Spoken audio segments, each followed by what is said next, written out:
Halo semuanya, Assalamualaikum. Semoga pada sehat semua ya, dan selalu berbahagia. Di hari ini menemani aktivitas teman-teman dimanapun berada, sebuah kisah yang ditulis oleh Zelin Ong akan saya bacakan dalam judul Balas Dendam Anissa. Langsung saja kita masuk ceritanya di YouTube channel Wen Anthony. Langkah kaki pria itu terhenti di depan sebuah pusara tua. Namanya Raihan, seorang pemuda yang datang berziarah ke makam temannya. Tapi bukan nisan temannya yang membuatnya membeku pagi itu. Matanya terpaku pada satu kuburan di pojok belakang area pemakaman umum Moon Hill yang samar dan hampir tertutup semak liar. Menurutnya sangat seram.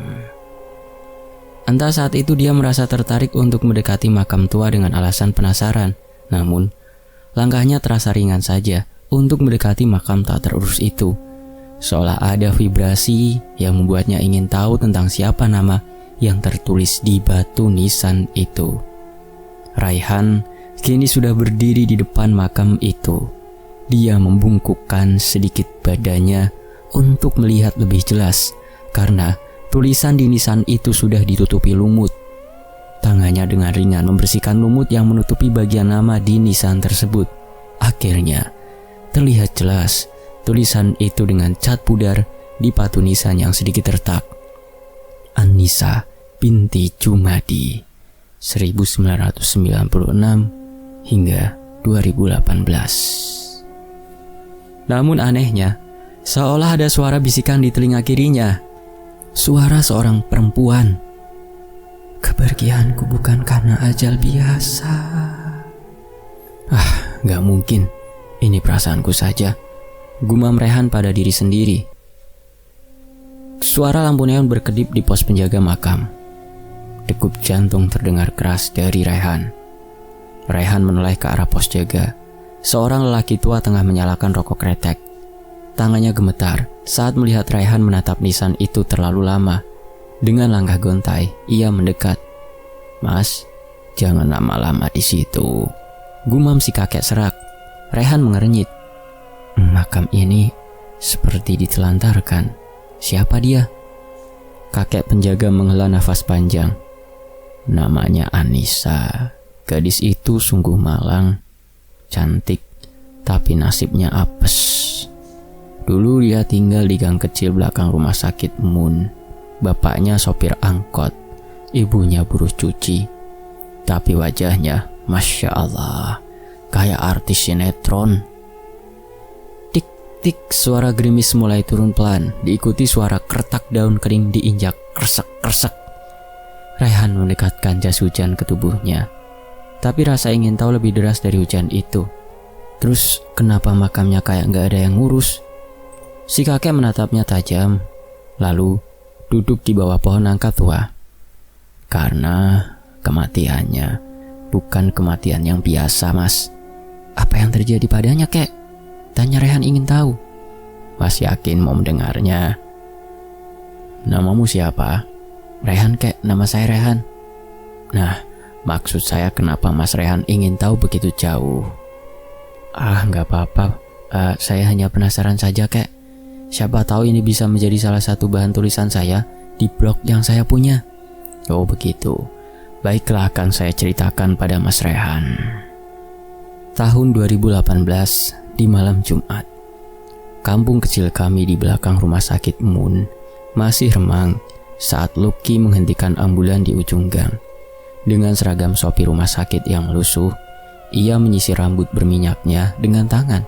Lalu mengambil sebungkus plastik dari jok belakang. Di dalamnya ada cincin perak murah, seikat bunga plastik, dan sekeping foto Anissa yang diam-diam ia cetak dari Facebook. Brak! Suara ambulan ditutup keras, disusul suara anjing mengaum jauh di ujung gang. Lucky menutup ke rumah berdinding triplek tempat Anissa tinggal. Lampunya masih menyala. Jantungnya berdebar seperti genderang perang. Ia sudah menunggu momen ini selama berbulan-bulan. Kali ini, lu gak bisa nolak lagi, Nisa. Gumamnya pelan, senyumnya menyeringai. Langkahnya cepat, ketukan tangannya mengagetkan Jumadi, ayah Anissa. Sang bapak yang baru pulang narik angkot tampak heran melihat Lucky berdiri dengan senyum dipaksakan. "Malam Pak Jumadi, saya mau bertemu Anissa. Dia ada Pak?" "Oh, ada Nak Luki. Silakan masuk dan duduk dulu ya." Anissa di kamarnya. "Sebentar, saya panggilkan." Pak Jumadi pun tersenyum dan ingin melangkah ke dalam rumah untuk memanggil putrinya. "Pak, tunggu." Tangan Luki menarik sebelah tangan ayah Anissa. "Ya, ada apa Nak?" Gini Pak, setelah saya pikir-pikir, sepertinya saya lebih baik ngomong langsung saja ya sama Bapak." "Oh boleh Nak, tapi mengenai hal apa itu Nak?" "Begini Pak, jika Bapak setuju, saya ingin melamar Anissa Pak." Jumadi tersentak. Loh, lah kok tiba-tiba Luki?" Luki hanya mengangguk sopan, padahal matanya menyusuri ke dalam rumah mencari gadis yang telah lama menghuni pikirannya. Anissa muncul dari dapur, mengenakan daster lusuh. Ia terdiam, wajahnya tegang saat melihat Luki, karena dari balik dinding, Anissa sudah mendengar pembicaraan Luki dan bapaknya. Tik-tak, tik-tak, tik-tak, suara detak jam dinding. "Iya, saya tahu ini mendadak, tapi aku serius Nisa, aku mau nikahin kamu." Suara Luki gemetar, tapi penuh dorongan tak wajar. Anissa menunduk. "Maaf Luki, aku nggak bisa. Aku udah ada yang lain." "Apa?" Luki membanting bungkus plastiknya ke lantai. Cincin itu terpental dan menggelinding hingga berhenti di bawah kaki Anissa. "Kamu sadar nggak siapa aku? Aku yang bisa bikin kamu dapat kerjaan di rumah sakit. Bahkan mobil ambulan bisa kamu pakai kalau kepepet." Jumadi mulai panik, berdiri dan menghalangi Luki. "Anak saya udah saya jodohin sama keponakan saya di Bandung. Tolong jangan maksa Luki." Luki menatap Anissa dengan penuh amarah. Nafasnya memburu. "Kalau aku gak bisa milikin kamu, gak akan ada juga yang bisa milikin kamu juga." Suara petir menggelegar di langit, diikuti suara kaca jendela bergetar diterpa angin. Tanpa sepatah kata lagi, Luki berbalik dan meninggalkan rumah itu. Tapi di dalam hatinya, dendam telah mekar. 3 hari setelah penolakan itu, tubuh Anissa ditemukan dalam kondisi mengenaskan di perkampungan nelayan. Lehernya patah, bibirnya membiru, dan di jari manisnya sudah terpasang cincin perak itu. Suara tangisan terendam di dalam kantong mayat. Suara peluit mobil jenazah terdengar. Rumah sakit mengumumkan kejadian itu sebagai kasus bunuh diri. Polisi tak pernah menyelidiki lebih jauh, karena keluarga Anissa adalah keluarga sederhana dan tak punya dekeng. Jumadi, bapaknya Anissa, meninggal seminggu kemudian karena serangan jantung. Ibunya hilang entah kemana, katanya kabur ke kampung karena depresi. Kemudian meninggal dunia di kota lain, tempat sanak saudara mereka. Dan Luki, dia tetap bekerja menjadi driver ambulan favorit di rumah sakit itu. Katanya, tapi tak ada yang tahu Luki menyimpan sesuatu di jok belakang ambulan. Sebuah boneka kain dengan rambut panjang dan name tag bertuliskan Nisa. Rehan menelan ludah saat mendengar kisah itu dari si kakek. Tubuhnya menggigil meski matahari siang mulai muncul. "Lalu kenapa makamnya begini kek?" "Karena Anissa gak pernah tenang. Tiap malam Jumat Kliwon ada suara tangis dari dalam tanah situ. Kadang orang yang lewat dengar suara perempuan nyanyi lagu sedih, tapi kayak dari dalam peti." Suara nyanyian lirih wanita dengan nada sendu berlirik, "Biar cintaku bawa ke dalam tanah, jangan ada yang punya. Dulu ada orang yang coba bersihkan makam itu. Paginya ditemukan mati dengan lehernya yang miring mas, persis kayak cara Anissa mati." Rehan melangkah mundur. Degup jantungnya makin tak karuan. Ia memandang ke arah pusara Anissa. Angin berhenti, daun tak bergerak, dan dari tanah itu muncul setangkai bunga plastik, kotor, setengah lusuh tapi utuh. Selesai mendengar cerita dari sang penjaga makam, Rehan permisi untuk pulang dan memberikan selembar uang kertas pecahan 50 ribuan pada sang penjaga makam. Awalnya, pria parubaya itu menolak, namun karena Rehan memaksa, akhirnya sang kakek menerima pemberian Rehan. Saat berjalan keluar dari komplek pemakaman itu, tiba-tiba terdengar suara gemuruh halus dari dalam tanah. Sedetik kemudian, suara nafas perempuan di belakang telinga. "Kamu temannya Lucky ya?" Rehan terhuyung hampir terjatuh. Ia tak tahu bahwa kunjungannya itu akan memulai rentetan kematian berikutnya. Dia pun buru-buru meninggalkan areal pemakaman itu. Karena Lucky belum selesai membayar semua dosa, dan Anissa, dia belum selesai menuntut balas. Kisah pun berlanjut. Karena sepertinya menurut Rehan ada informasi penting yang belum didapat, dia kembali mendatangi kakek sang penjaga makam. Rehan mengajak kakek itu keluar dari areal pemakaman untuk makan di luar saja. Syukurnya kakek mau dan menyetujui saran Rehan. "Tunggu ya nak, kakek menutup pintu rumah kakek dulu." "Baik kek, saya tunggu kakek di depan ya." Singkat cerita, Rehan mengajak sang kakek untuk makan di sebuah resto yang tak jauh dari areal pemakaman Moon. Sang kakek memulai kembali ceritanya. Ada hawa yang tak biasa dirasakan oleh Rehan. Namun, seolah dia tak bisa menghentikan rasa ingin tahunya soal Nisa. Entah kenapa. Mungkin karena tadi malam dia bermimpi.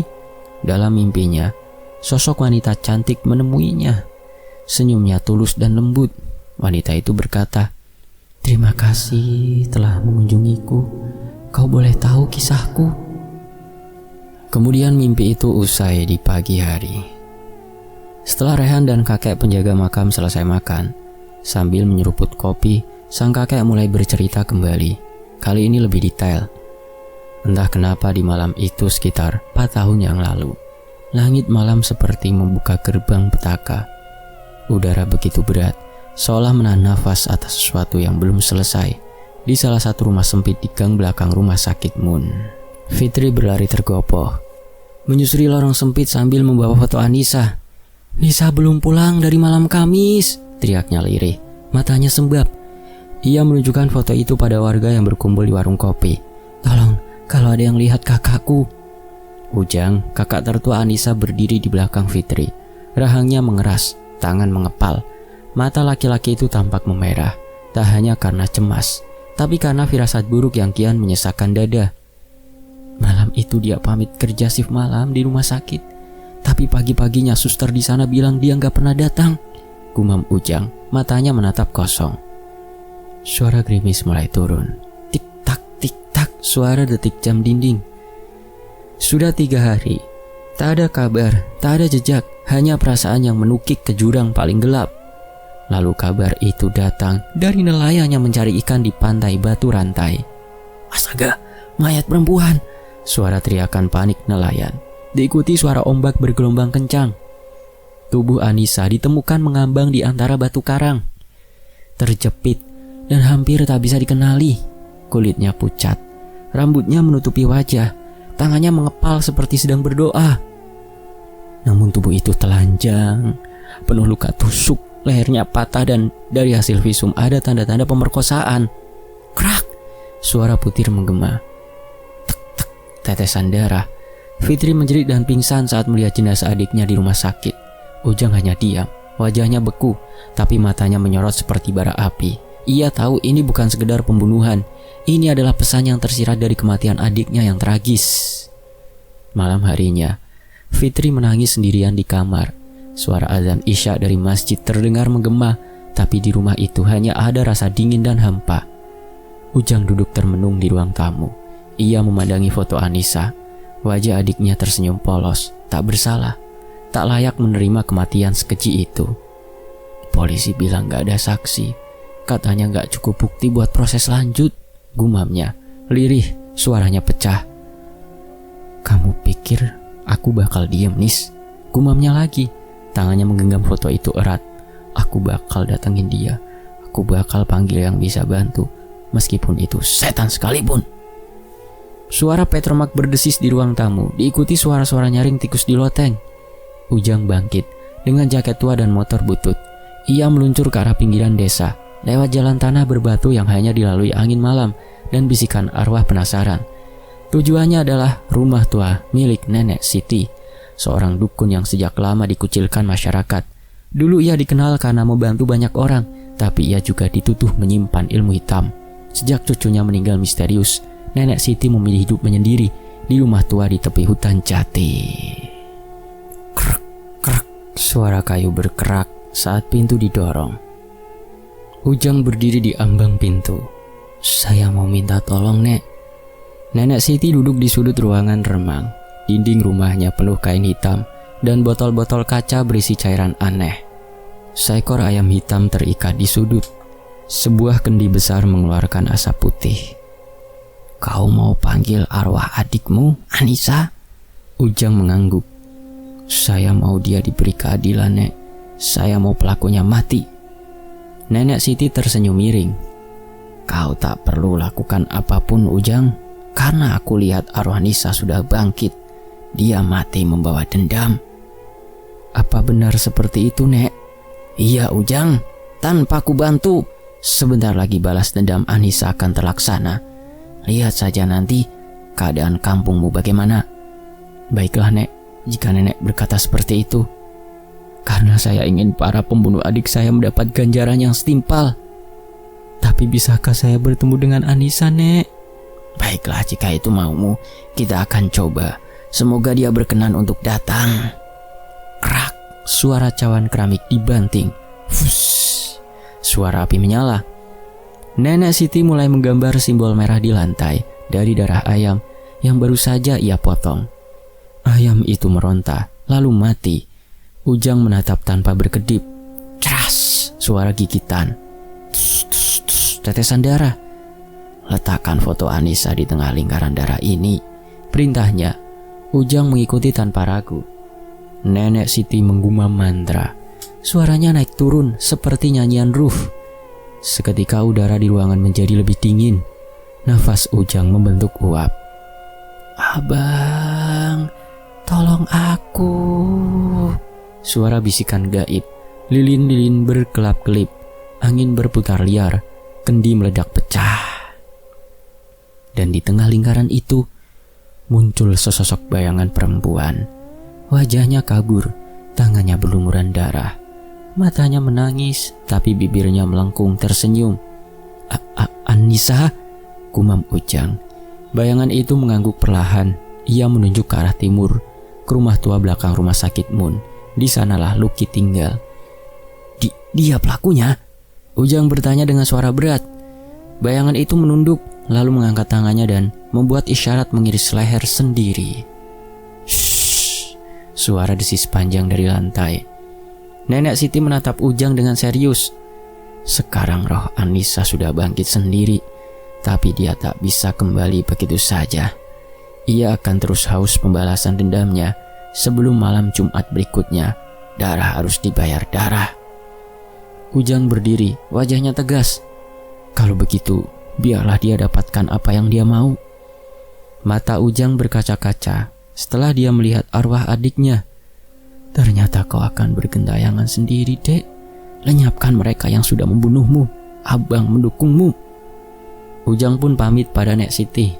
Setelah dia mendapatkan informasi tentang adiknya, ada rasa lega di dalam batinnya.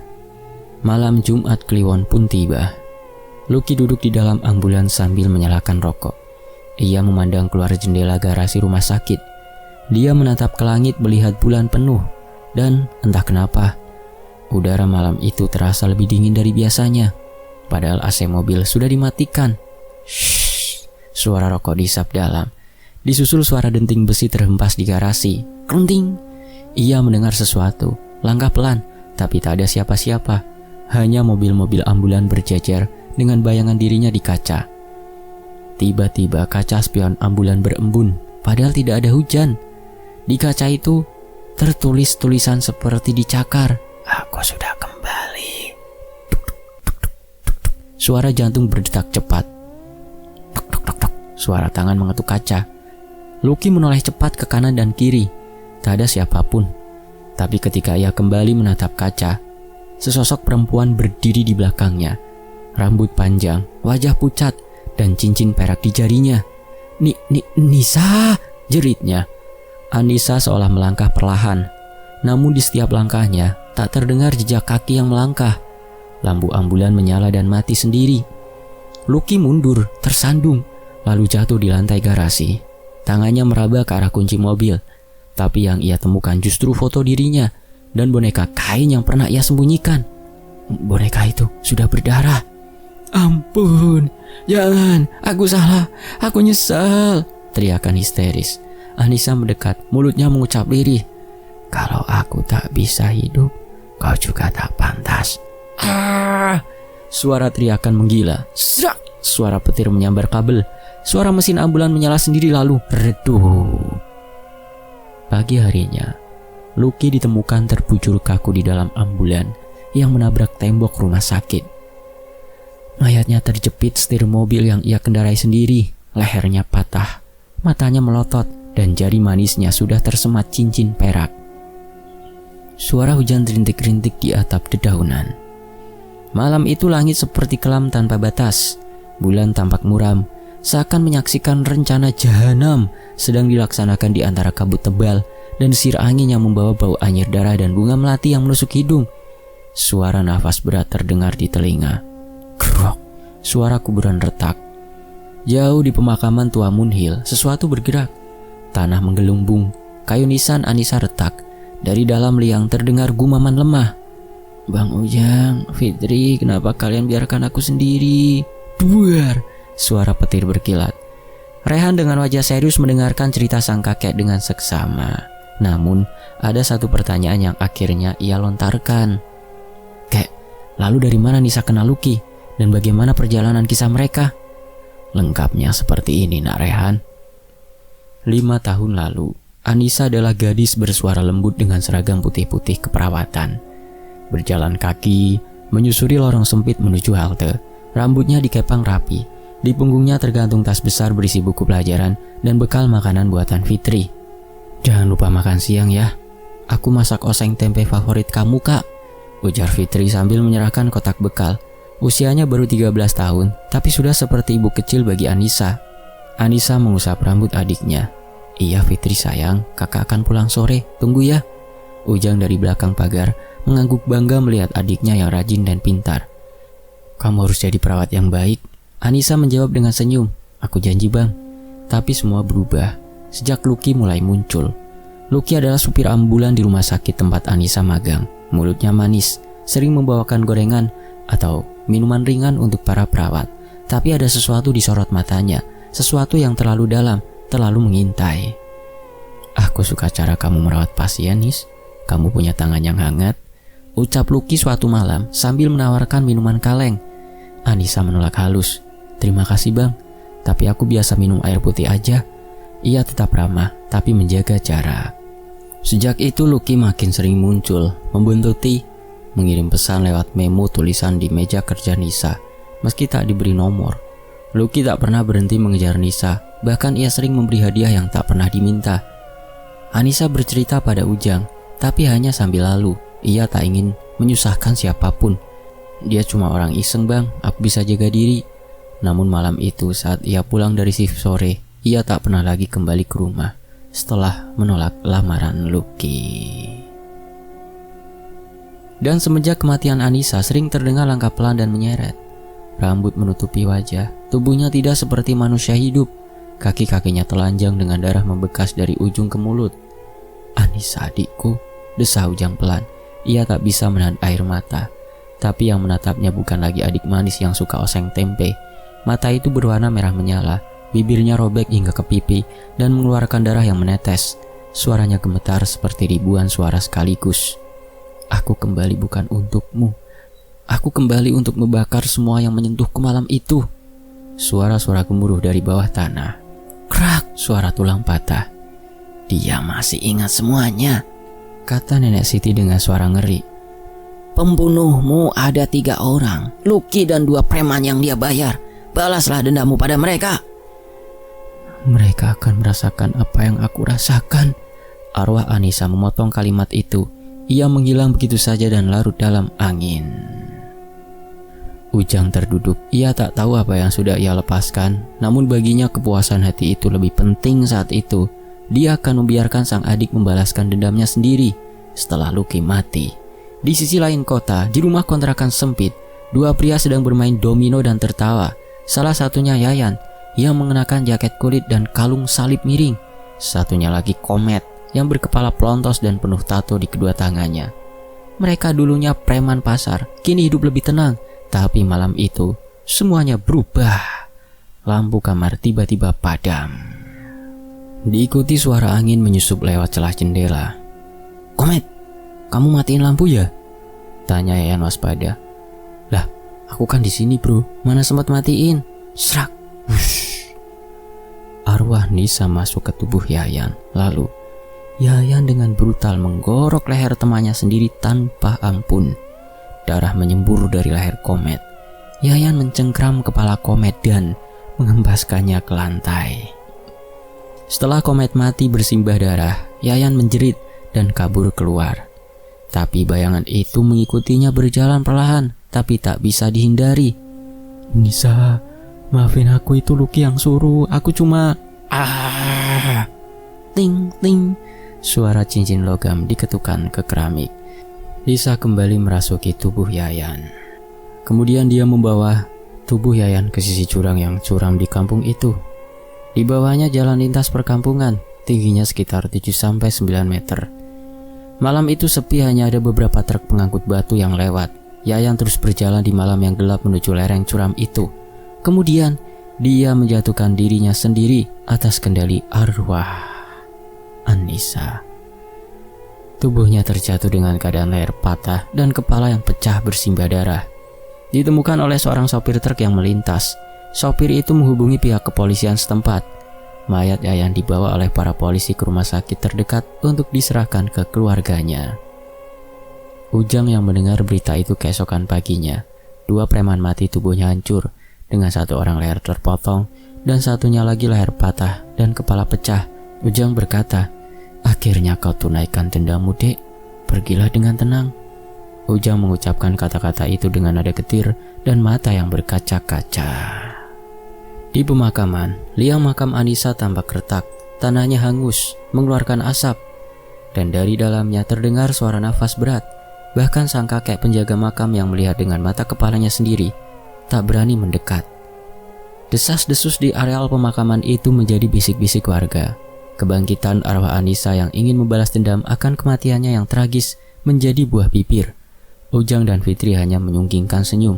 Tak banyak bicara jika ditanyai perihal almarhumah Nisa. Namun ada rasa puas bagi mereka karena kejadian kematian 2 preman itu. Beberapa tahun kemudian, tubuh Ujang mulai lemah. Ia sering batuk darah, meski dokter tak menemukan penyebab pasti. Malam-malamnya dipenuhi mimpi buruk, seakan ia sedang dikejar oleh sesuatu dari kegelapan atau kesalahan yang tak kunjung ada kata maaf. "Maafkan abang, Nisa," gumamnya di malam terakhir, sebelum akhirnya menghembuskan nafas di ranjangnya. Tak lama berselang, Fitri yang kehilangan semangat hidup sering duduk memeluk seragam perawat kakaknya. Kakinya yang lumpuh membuatnya terkurung di rumah. Suatu pagi ia ditemukan meninggal dengan wajah tenang, seperti tertidur. Namun di atas dadanya, seragam Nisa terlipat rapi, dan seuntai rambut basah menempel di bantalnya.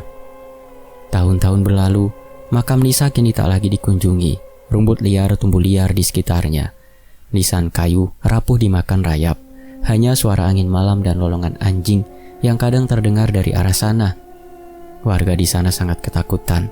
Setiap malam Jumat, arwah yang selalu ingin membalas dendam itu menemui keluarga dan sahabatnya. Menurut beberapa warga yang secara tidak sengaja melihatnya, arwah gadis itu selalu menangis sambil terbang keliling kampung. Ada juga para nelayan yang mendengar rintihan dan lolongan minta tolong saat mereka hendak mengikat perahunya di tempat mayat Nisa ditemukan, tapi tak ada satupun yang berani menolongnya. Mereka hanya mampu mendengar dan setelah itu lari terbirit-birit. Sekalipun Nisa sudah menuntut balas, tapi arwahnya masih tetap berkeliaran di malam yang sunyi. Ia seolah-olah masih belum bisa menerima kematian yang menjemputnya tiba-tiba di saat ia masih ingin mewujudkan semua impian mulianya untuk menjadi seorang perawat yang handal.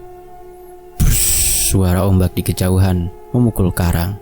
Tuk tuk tuk, suara tetesan air. Namun orang-orang masih berbisik jika melewati kuburan itu saat malam tiba. Jangan tengok balik kalau dengar suara tangis perempuan, apalagi kalau bau tanah basah dan bunga melati mulai tercium kuat. Dan konon, di malam Jumat Kliwon, suara tangisan lirih sering terdengar dari balik pohon beringin tua dekat makam. Konon arwah Nisa belum benar-benar pergi. Ia hanya menunggu satu hal terakhir di dunia yang benar-benar adil. di mana perempuan tak lagi menjadi korban dan dosa tak lagi dikubur dalam diam. Begitulah kisahnya, Mas Rehan. Tapi yang paling membuat heran atas keganjilan ini adalah Nek Siti yang sekarang entah ada di mana. Dan setelah 1 tahun hilangnya Nek Siti, barulah ruh gadis cantik itu menghilang, kata bapak penjaga makam itu menutup ceritanya. Baiklah Kek, terima kasih sudah menceritakan semuanya pada saya. Akan saya tuliskan kisah ini sebagai cerita legenda di kampung ini. Saya tak akan sebut nama kampung ini, dan semua nama juga akan saya samarkan. Rehan dan sang penjaga makam yang tak mau disebut namanya itu pun kembali pulang. Rehan mengantarnya kembali ke komplek pemakaman, dan keesokan paginya, sebelum kembali ke kota asalnya, Rehan menyempatkan untuk ziarah ke makam Nisa dan sahabatnya. Dia mendoakan agar ruh Nisa tenang. Kisah ini bukan sekedar legenda. Ini adalah nyawa yang pernah bernafas di sekitar kita. Gadis bernama Anissa yang ingin jadi perawat, seharusnya dia bisa menyembuhkan banyak nyawa, malah meninggal tanpa pembelaan. Tapi satu hal yang pasti, ada luka yang tak bisa diobati oleh waktu, dan ada dosa yang tak bisa dimakamkan. Selesai. Demikianlah sebuah kisah, semoga bisa mengambil hikmah, yang ditulis oleh Celine Ong dari Sayap Emas. Wayne Anthony pamit. Mohon maaf kalau ada intonasi yang kurang berkenan atau ada alur yang kurang pas. Sampai jumpa di kisah berikutnya. Wassalamualaikum warahmatullahi wabarakatuh. Sampai jumpa di YouTube channel Wayne Anthony. Terima kasih semuanya.